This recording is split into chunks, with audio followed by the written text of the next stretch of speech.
هذه الاكله كثير سهله لدرجه انه طلعوا كيف يعني. بس بحط شويه زيت في طنجره من النوع، في اي طنجره من النوع اللي بتفوت الفرن، ورق غار، قرفه، 5 حبات هيل، 10 حبات قرنفل، واحده او تنتين لومي، وبدي بصله مقطع مكعبات، وراس توم مغسول، وباجي هيك بالسكينه وبقصه من النص هكذا، وبرميه برضه. باجي للدجاجه مقصوصه نصين، وبجيب صحن بحط فيه البهارات بسيطه جدا.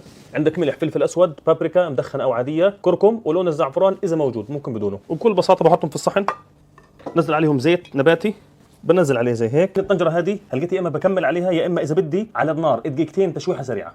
بدي فلفل اسود حب كمان يطلع لذيذ كثير. لقيت بجيبها رز بسمتي مغسول مش منقوع، نعمل حساب الرز بشويه ملح، شوفوا علي ميه دافيه بارده بتغلي اللي بدكم اياه. بنزل، بدي اغطيه بالميه وتطلع الميه فوق الرز سنتي واحد. لقيت بجيب قصدير، بدي طبقتين احسن، بدي ورقه زبده، وبعدين بخزقهم كلهم مع بعض. وهلقيت بنيجي للدجاجات تبعونا بنجيبها زي ما هي هيك بالتوابل تبعتها وبنقعدها.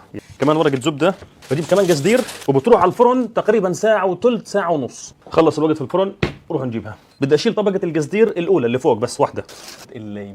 الليمون فخلينا اعصر عصره سريعه. وبدي احضر الفحمه لانه المندي هو اصلا كل الفكره في المندي في الفحمه. هنا في ميه لسه مش نازله، بدنا نسربها لتحت. هي هيك، هاي الفحمه جاهزه، وبنقول لها ايش؟ الله معك روحي. باي هذه، وهي كمان هذه، يا حلاوه. لقيت بنيجي بكل سهوله، هاي وحده، وبنقول لها اقعدي جنب اختك. شوفوا لي هالمنظر، هذا الشغل الذهبي الاحمر الحلو هذا.